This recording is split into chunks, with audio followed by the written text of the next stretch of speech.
Hello traders, welcome to my YouTube channel. Last video में मैंने discuss किया था कैंडल स्टिक्स और चार्ट पैटर्न के बारे में। आज हम बात करेंगे एक बड़े ही इम्पॉर्टेंट कंसेप्ट को लेकर, which is the backbone of technical analysis. जी हाँ दोस्तों, मैं बात कर रहा हूँ प्राइस एक्शन की। हम सब अपनी ट्रेडिंग जर्नी में इंडिकेटर्स को यूज़ करते हैं। इनफैक्ट मैंने भी अपनी इनिशियल जर्नी में इंडिकेटर्स को यूज़ किया था।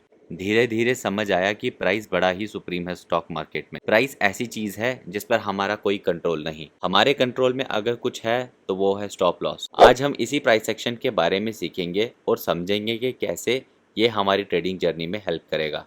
प्राइस एक्शन में इंक्लूड होता है demand and supply zone. Demand का मतलब है सपोर्ट जोन और सप्लाई का मतलब है रेजिस्टेंस जोन। चार्ट से समझ सकते हैं कि डिमांड और सप्लाई जोन क्लियरली आप देख सकते हैं। जिस जगह पर प्राइस नीचे आए और उसके बाद ये प्राइस बाउंस करे, मतलब नीचे आने ना दे, उस जोन को हम डिमांड जोन बोलते हैं। ये एक सपोर्ट जोन है। तो प्राइस क्लियरली यहाँ पर आकर ऊपर गया, उसके बाद वापस इस जगह आकर नीचे चला गया और फिर से इस डिमांड जोन पर आकर यहाँ से स्ट्राइक बैक किया और वापस प्राइस ऊपर चला गया। ऑन द कॉन्ट्ररी आप देख सकते हैं कि सप्लाई जोन का मतलब होता है रेजिस्टेंस जोन। जैसे कि मैंने पहले बताया था कि रेजिस्टेंस जोन का मतलब है कि यहाँ पर ऐसे सेलर्स बैठे हुए हैं जो प्राइस को ऊपर जाने नहीं दे रहे। जिस जिस पॉइंट पर पहले इस जगह पर आया, टेस्ट किया, वापस नीचे चला गया, फिर वापस आया, फिर इसको टेस्ट करके वापस रिजेक्शन मिला, प्राइस रिजेक्शन मिलने के बाद ये वापस नीचे चला गया। फिर इसने थर्ड टाइम अटेम्प्ट किया स्टॉक ने ऊपर जाने का, इसको ब्रेक करने की कोशिश की, पर सेलर्स इतने डोमिनेट हुए और ये वापस नीचे चला गया। बजाय प्राइस ऊपर जाने के इसने इसको ब्रेक दिया। इस चीज़ को हम बोलते हैं ब्रेकआउट। तो यहाँ पर आप देख सकते हैं इस सपोर्ट जोन को ब्रेकआउट मिला है क्योंकि इसने इसको ब्रेकआउट दिया और यहाँ पर सेलर जो है वो इतने डोमिनेट हुए, प्राइस नीचे गिर गया। चार्ट है आईसीआईसीआई प्रूडेंशियल लाइफ इंश्योरेंस का। तो लेकिन अगर मैं इसके अभी रिसेंट टॉप को देखूं, ये रहा इसका एक सप्लाई जोन और यहाँ से अगर मैं ये ड्रॉ करूँ, ये इसका एक ट्रेंड लाइन है। तो एक एक्चुअली पैटर्न का फॉर्मेशन दे रहा है। अगर यहाँ से ब्रेकआउट दे तो प्राइस जो है वो ऊपर चला जाएगा और अगर ये वापस ब्रेकआउट दे कि इस ट्रेंड लाइन को ब्रेक करे तो नीचे गिर जाएगा। ये चार्ट है जेएसडब्ल्यू स्टील का। सो ट्रेडर्स, आपको पता है क्या करना है। यहाँ से ये है इसका एक रेजिस्टेंस जोन और यहाँ पे है इसका डिमांड जोन।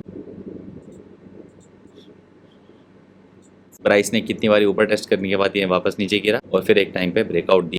हम बात करते हैं यहाँ पर महानगर गैस की। तो हमें यहाँ पे सप्लाई और डिमांड जोन, मतलब सपोर्ट और रेजिस्टेंस जोन को मार्क करना है। तो हम कैसे देखेंगे, जैसे मैंने बताया था, इस जगह पर प्राइस टेस्ट करके ऊपर गया है तो ये हमारा एक सपोर्ट जोन बनता है। वैसे ही अगर हमें इसका रेजिस्टेंस बनाना है तो ये है इसका रेजिस्टेंस जोन। तो स्टॉक यहाँ पे कुछ टाइम तक साइडवेज था, इस जगह पर टेस्ट किया और ये वापस इस सपोर्ट जोन पे गिरा। सपोर्ट जोन के बाद ये वापस कुछ टाइम पे ऊपर गया, फिर से इसको रीटेस्ट करके वापस नीचे आया। इन जगहों पर आप देख सकते हैं कि सप्लाई जोन बना हुआ है और इन जगहों पर डिमांड जोन। तो ये मेरा था कॉन्सेप्ट सप्लाई और डिमांड जोन का। कंसोलिडेट का मतलब होता है जब कैंडल जो होती हैं साइडवेज में जाती है। मैंने पिछले वीडियो में बताया था एक स्टॉक की डायरेक्शन या तो अप ट्रेंड होगी या फिर डाउन ट्रेंड होगी या तो वो साइडवेज में जाएगा। तो साइडवेज का मतलब क्या है? साइडवेज का मतलब है कि स्टॉक ना ऊपर जा रहा है ना नीचे जा रहा है। जो इसने यहाँ पे एक फॉर्मेशन बनाई है, इसका मतलब होता है स्टॉक जो है वो कंसोलिडेट कर रहा है। अगर इस प्राइस के बाद स्टॉक नीचे जाए तो स्टॉक का प्राइस कंटिन्यूसली नीचे ही गिरता है और अगर इसके बाद स्टॉक का प्राइस ऊपर जाए तो स्टॉक का प्राइस हमेशा ऊपर जाता है। अगर आप इधर देखें, यहाँ पे स्टॉक जो है वो कंसोलिडेट कर रहा था, उसके बाद इसने ब्रेकआउट दिया और उसके बाद आप देख सकते हैं कितना रैली देखने को मिला। सो कंसोलिडेशन का कॉन्सेप्ट ये होता है। सो ट्रेडर्स, ये था आज का वीडियो अबाउट प्राइस एक्शन, जिसमें हमने कवर किया डिमांड एंड सप्लाई, ब्रेकआउट और कंसोलिडेशन को। आप ये वीडियो देखकर कुछ स्टॉक को सर्च करके उसका support and demand level draw करो और जिस स्टॉक में कंसोलिडेशन के बाद ब्रेकआउट दे विद वॉल्यूम्स, उनको भी मार्क करके उस पर बैक टेस्टिंग करो। In case of any queries please feel free to comment. अगर आपको ये वीडियो अच्छी लगी तो please don't forget to like, share and subscribe my channel. Remember to do your own research and consult with a financial advisor before making any investment decisions.